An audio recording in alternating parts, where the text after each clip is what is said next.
안녕하세요. 나눔 전문의 이재호입니다. 오늘은 궁극적인 의문, 착상 실패에 대한 질문들을 다뤄보려고 합니다. 자연임신 시도, 인공수정 혹은 시험관 시술을 모두 마치고 나서 실패로 결과가 나온 경우에는 의뢰의 우리는 왜 착장에 실패했을까 하는 질문을 갖게 될 수밖에 없습니다. 또한 이런 과정을 2번, 3번 혹은 그 이상 여러 번 겪게 되실 경우에는 이에 대한 궁금증은 더욱 커질 수밖에 없어요. 오늘 선생님 질문이 있어요에서는 최선을 다한 노력에도 불구하고 이 착상에 실패하는 상황들에 대해서 여러 가지 질문들을 통해 한번 자세히 들여다보는 시간을 가지려고 합니다. 사람마다, 케이스마다 많은 설명들이 필요하지만 늘 진료실에서는 이렇게 체계적으로 자세한 설명을 드리기가 어려운 경우가 많아서 저도 정말 늘 안타깝게 생각하고 지냈기 때문에 이번 기회를 통해 제가 드리고 싶었던 말씀들을 몇 가지 에피소드로 나눠서 잘 전달을 해보도록 하겠습니다. 자, 오늘 시작은 조금 다른 관점에서 보는 질문으로 시작을 해볼까 합니다. 착상의 실패라는 것은 늘 문제일까요? 임신을 간절히 원하는 환자 입장에서는 당연히 문제라고 생각이 되시겠지만 착상의 실패라는 것은 건강한 임신을 진행하기 위해 작동하는 우리 몸의 여러 가지 기전들을 살펴봤을 때 꼭 문제라고 단정할 수 없는 것도 사실입니다. 여성의 자궁은 남성의 그것과는 다르게 생리혈을 내보내고 남자의 정자를 받아들이고 또 출산을 해야 하는 여러 가지 목적들이 있기 때문에 외부의 환경에 완전히 통해 있는 채로 지내게 됩니다. 다시 말해서 외부에서 그냥 들어오려고 한다면 얼마든지 쉽게 들어올 수 있는 구조로 생겼다는 것이죠. 때문에 자궁의 환경은 필요 없는 것들, 세균, 이물질 이런 것들이 들어와서 자리를 잡을 수 없도록 꽤나 척박하고 방어적인 환경을 조성하고 있을 수밖에 없습니다. 배아는 이 의사들이 하는 배아 이식을 통해서 여러분의 내막 위에 말 그대로 얹어 놓는 과정을 겪게 되고요.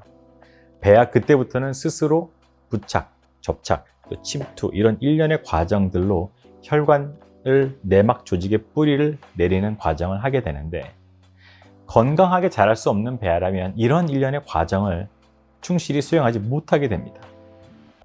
건강한 유전자를 가지고도 과도하게 척박한 내막의 환경 때문에 이 과정을 이행하지 못할 수도 있지만 또 이런 과정으로 인해 반복 착상 실패라는 현상이 발생한다고 생각하고 있습니다만 반대로 이런 일련의 착상의 과정을 배아 스스로 하지 못한다고 자궁 입장에선 판단이 된다면 이런 배아들은 태어나서도 건강하게 자라지 못할 가능성이 높은 배아이기 때문에 이 착상의 과정에서 그냥 탈락시켜서 미리 걸러버리는 경우도 있어요.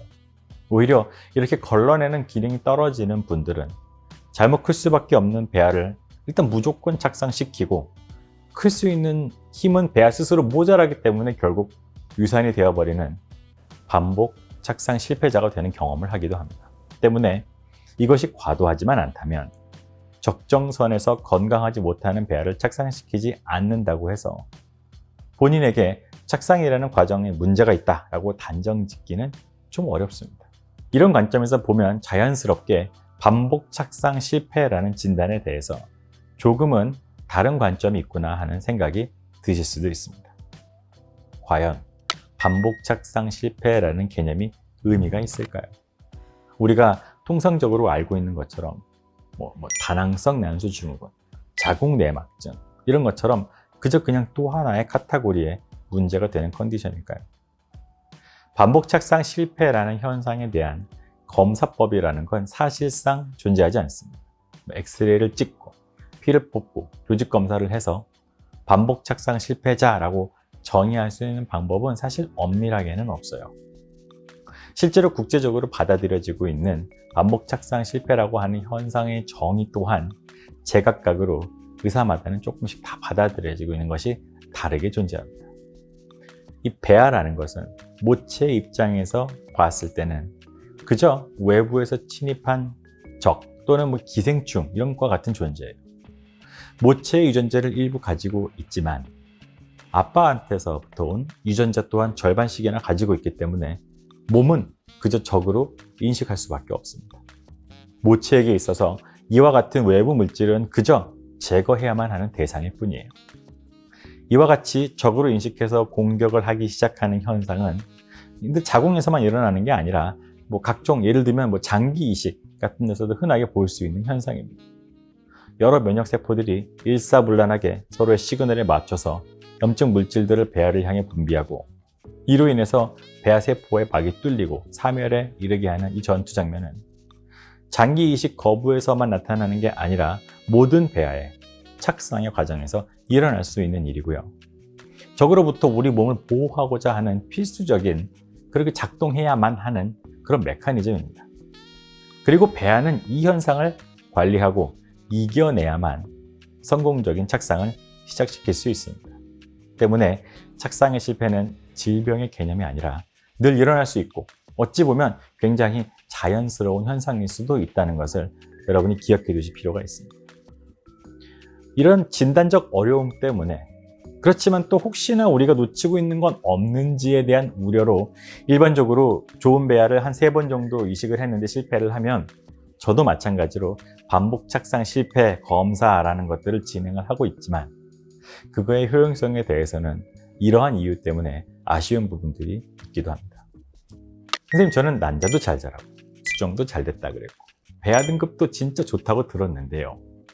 결국 다른 건 다 잘 되는데 착상만 안 됩니다. 왜 착상만 안 될까요? 이 착상이라는 과정은 굉장히 복잡한 물리적, 생화학적 반응이 알맞은 타이밍에 맞춰서 한치의 어긋남도 없이 순서대로 일어나야만 성공적으로 진행이 되는 과정입니다. 먼저 성관계 이후에 질내에 진입에 성공한 정자가 나팔관의 원위부에서 난자를 만나 수정이 되고 수정된 배아가 다시 나팔관을 타고 내려와서 자궁곽 안으로 들어와서 안착을 합니다. 이때 수정 후 한 5일쯤 되는데 바로 착상을 하는 게 아니라 한 48시간까지도 자궁곽 내에서 둥둥 떠다니게 되고요.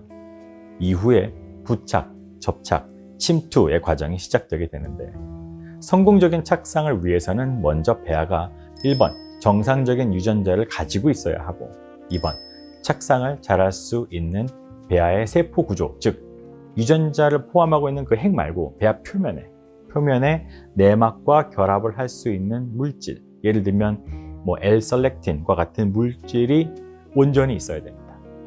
3번으로 배아의 구조물이 온전하게 결합하기 위한 자궁 내막도 배아가 가지고 있는 셀렉틴과 같은 돌기들과 결합하기 위해서 피노포츠랑 같은 물질들이 이 배아라는 비행기가 착륙을 위한 활주로처럼 풍성하고 쫙 이렇게 깔려 있어야 됩니다. 이 과정을 제가 간략하게만 설명을 했는데 열거한 이런 복잡한 과정들이 한치의 오차 없이 진행이 되어야만 착상이 성공했다라고 할 수 있어요. 그렇기 때문에 이 착상이라는 것은 일련의 연속적인 과정들의 결과물이지 간단히 그냥 한 과정은 아니기 때문에 한 가지를 콕 집어서 고친다는 것은 정말 어려운 일이라고 할 수 있고요. 그 착상만 안 된다는 것은 비유를 하자면 우주로 쏜 로켓이 잘 날아갔는데 화성에만 도착하지 않았다고 말하는 것과 저는 감이 비슷하다고 생각합니다. 근데 그러면 결국 나이 때문인가요? 나이가 든다 하는 것은 도대체 난자가 어떻게 변화를 하는 걸까요? 난자가 나이가 들어간다는 것은 어떤 의미를 가지고 있을까요? 제가 여러 번 말씀드렸고 많은 경우를 통해서 우리는 여성은 출생할 때 본인이 평생 사용할 난자를 가지고 태어나고 이 가지고 태어난 난자만을 사용하고 생을 마감하게 됩니다. 중간에 어떤 처치를 하거나 특정 음식을 먹거나 약을 복용한다고 해서 소모됐던 난자가 다시 절대로 채워지지는 않습니다. 때문에 본인이 생물학적 나이, 즉 만 나이와 난자의 나이는 일치하는 경우가 대부분입니다. 분리해서 아셔야 될 부분은 우리가 피검사로 확인하는 난소 나이는 난자의 양, 볼륨, 즉 앞으로 사용할 수 있는 난자의 수를 알려주는 수치이지 그 난자 하나하나의 퀄리티, 질을 설명하는 수치는 아닙니다. 여기까지는 우리가 여러 가지를 통해 잘 알고 있는 상식이에요. 하지만 곰곰이 생각해 보면 정말 정확한 의미를 파악하고 있지 않은 경우들도 꽤 있어요. 난자의 질이 떨어진다는 것. 이거는 크게 2가지 정도의 의미로 나누어서 생각해 볼 수가 있습니다. 첫 번째 의미로는 이 사람 몸의 설계도인 유전 정보는 각각의 난자와 정자에서 정확하게 절반씩 가지고 와서 조합을 통해 하나의 사람으로 완성합니다.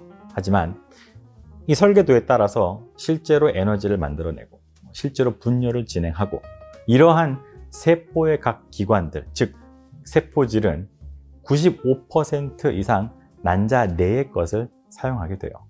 아무리 정확한 유전 정보, 우리가 일반적으로 얘기하는 그런 정상 유전자를 가지고 있다 하더라도 이를 수행해 나가는 도구들이 원활하게 작동해 주지 못한다면 폐하가 그냥 착상을 할 수 있도록 발달하는 데에는 여전히 에러가 발생할 수밖에 없어요. 난자 내의 미토콘드리아와 같은 부속기들이 기능의 발달에 매우 중요한데 이런 거는 엄마의 것, 난자 내의 것을 씁니다. 이것이 또 잘 돌아가도록 전자에너지의 운반을 돕는 물질이 바로 CoQ10 효소이고요. 또 미토콘드리아가 세포 분열에 필요한 에너지를 공급해야만 이 배아가 원활하게 분열, 원활하게 증식이 가능해집니다. 그래서 미토콘드리아 유전자는 모든 인간에게서 모기 유전으로 전달이 되는 현상이 나타나기도 해요. 자, 예를 들면 여성이 20세라면 20년 된 세포질을, 40세라면 40년 된 난자의 세포질을 배아를 만드는 데 사용하게 되고 이 두 여성에게서 만들어진 배아들은 모두 정확하게 46XXXY의 유전자를 가졌다고 해도 이 각각의 세포질의 구성에서 차이가 날 수밖에 없고 실제 이 두 여성에게 이식을 진행했을 때 부착과 접착, 침투 등의 일련의 과정들을 성공적으로 수행하는 데 있어서는 성공 확률의 차이가 날 수밖에 없습니다. 반면에 정자는 한 100일에 걸쳐서 만들어지고요. 사정을 안 하더라도 수개월 뒤에는 그냥 몽정 등의 과정을 통해서 배출이 되고 새로 만들어진 정자가 금세 정량을 채우게 됩니다. 때문에 정자는 나이가 들어봐야 수개월 정도 늙었지만 난자는 그냥 태어나는 순간서부터 함께해서 본인과 함께 늙어가기 때문에 나이가 많은 여성의 난자의 세포질로 아기를 만든다는 것은 그만큼 불리합니다. 이게 바로 남성의 나이가 상대적으로 덜 중요하고 여성의 나이가 비례해서 난자의 질이 차이가 나는 가장 중요한 이유 중 하나입니다. 두 번째로는 우리 몸은 태어남과 동시에 여러 생화학적 반응을 통해서 대사를 하고 생명을 이어갑니다. 이런 과정에서 필연적으로 만들어지는 게 바로 활성산소이고 이들은 우리 체내에서 세포 안에 그 핵 내의 유전자에 타격을 줘서 구조를 변화시키는 성질을 가지고도 있어요. 수십 년간 동면 상태로 몸이 존재하면서 이 활성산소의 공격을 견뎌내야 되는 게 난자의 숙명이고 40년 이상의 이 공격을 견디다 보면은 많은 수의 난자들이 이 핵 안에 담겨 있는 유전 정보들이 깨져버린 채 존재하게 됩니다. 이 때문에 나이와 비례해서 여성 스스로는 정상 유전자를 가지고 있다고 해도 난자 안에 들어있는 유전 정보는 비정상일 가능성이 커져요. 이렇게 깨진 유전 정보를 담은 난자가 정자를 만나서 수정이 되면 아뉴플로이디, 이수성을 가진 배아가 생성되게 되고 이러한 이수성을 가진 배아는 96% 정도가 착상에 실패하고 나머지 4%가 착상을 한다 해도 임신 초기나 중기에 심각한 선천성 기형을 가진 채 유산이 되거나 태어나도 여러 가지 장애를 가지고 살아가게 됩니다. 옆에서 보시는 이 그래프는 여성의 나이에 따라서 대표적인 유전 질환인 다운 증후군이 얼마나 더 발생하는지를 보여주는 그래프예요. 유전 이상들은 여성의 나이가 증가하면서 더욱 빈번하게 발생하고 있음을 이 그래프에서 한눈에 보여주고 있습니다. 난임을 겪고 있는 여성들 중 상당수가 이 그래프의 후반에 위치한 나이에 속해 있고 이렇게 설계도가 잘못되어 있는 배아가 내막을 만나게 되면 착상이 당연히 실패하게 되거나 유산으로 이어지게 됩니다.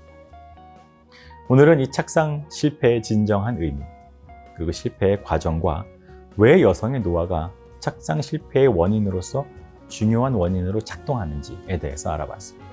다음 시간에는 추가적인 원인들인 난소의 기능 저하, 남자의 정자 이상, 자궁의 내막 이상, 전통적인 반복 착상 실패의 원인들에 대해서 조금 더 알아보고요. 이들을 어떻게 받아들이며 해석을 할 것이고 이를 바탕으로 우리가 어떤 전략을 준비해야 되는 것인지에 대해서 알아보겠습니다. 추가적인 질문이 있으시다면 댓글창에 의견을 남겨주시면 제가 최선을 다해서 답을 드리도록 하겠습니다. 따님으로 고생하시는 20만 부부들이 모두 부모가 되는 날까지 늘 함께하겠습니다. 지금까지 따님 전문의 이재호였습니다. 여러분, 이번 달에는 꼭 성공하세요. 감사합니다. 테이크 100 같은 대구와